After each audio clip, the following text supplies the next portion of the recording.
Hello, आज चाहिँ हामी सिलिङ फ्यान फिट गर्नको लागि आएको छौँ र मलाई चाहिँ 2-3 दिन भयो हल्का खुट्टामा चोट लाग्यो हुनाले चाहिँ 2 दिनदेखि रेस्टमा छु म चाहिँ। अनि आज चाहिँ क्रिकेट खेल्न जाने भन्ने प्लान पनि थियो र मेरो खुट्टाले नबन्ने भएको हुनाले चाहिँ क्रिकेट खेल्न जान पाइएन। अनि फ्यान फिटिङ गर्ने भन्ने काम आएको थियो र फ्यान चाहिँ गर्न सकिन्छ, धेरै हेभी काम नभएको हुनाले चाहिँ म चाहिँ फ्यान फिटिङ गर्न आएको छु।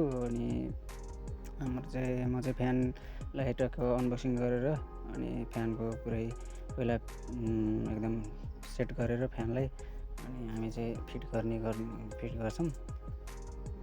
देख्न सक्नुहुन्छ यसरी कस्ने गरिन्छ। अलि राम्रोसँग टाइट गरेपछि चाहिँ फ्यान सेफ हुन्छ र खस्ने चान्स कमै हुन्छ।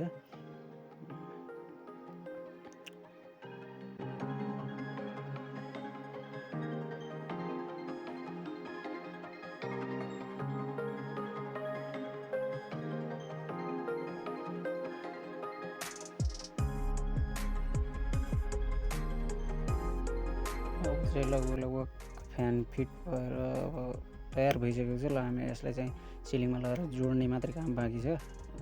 फ्यान चाहिँ फिट भइसकेको नै छ लगभग देख्न सक्नुहुन्छ। यहाँ चाहिँ हामी फ्यान फिटिङ गर्दैछौँ। यसरी चाहिँ फिट गरेको छौँ र अन्तिममा चाहिँ हेर्छौँ हामी फ्यान चल्छ कि नै त है त। अनि हामी चाहिँ फ्यान जोड्यौँ अनि एउटा चाहिँ क्यापासिटर बिग्रेको रहेछ र त्यो क्यापासिटरलाई पनि ठिक गरेर टक्क हेरेर चाहिँ जडान गरिदिइसकेको त्यो पनि ठिक भइसकेको छ। अनि अब चाहिँ चेक गर्छौँ हामी चल्छ कि नै त है त फ्यान।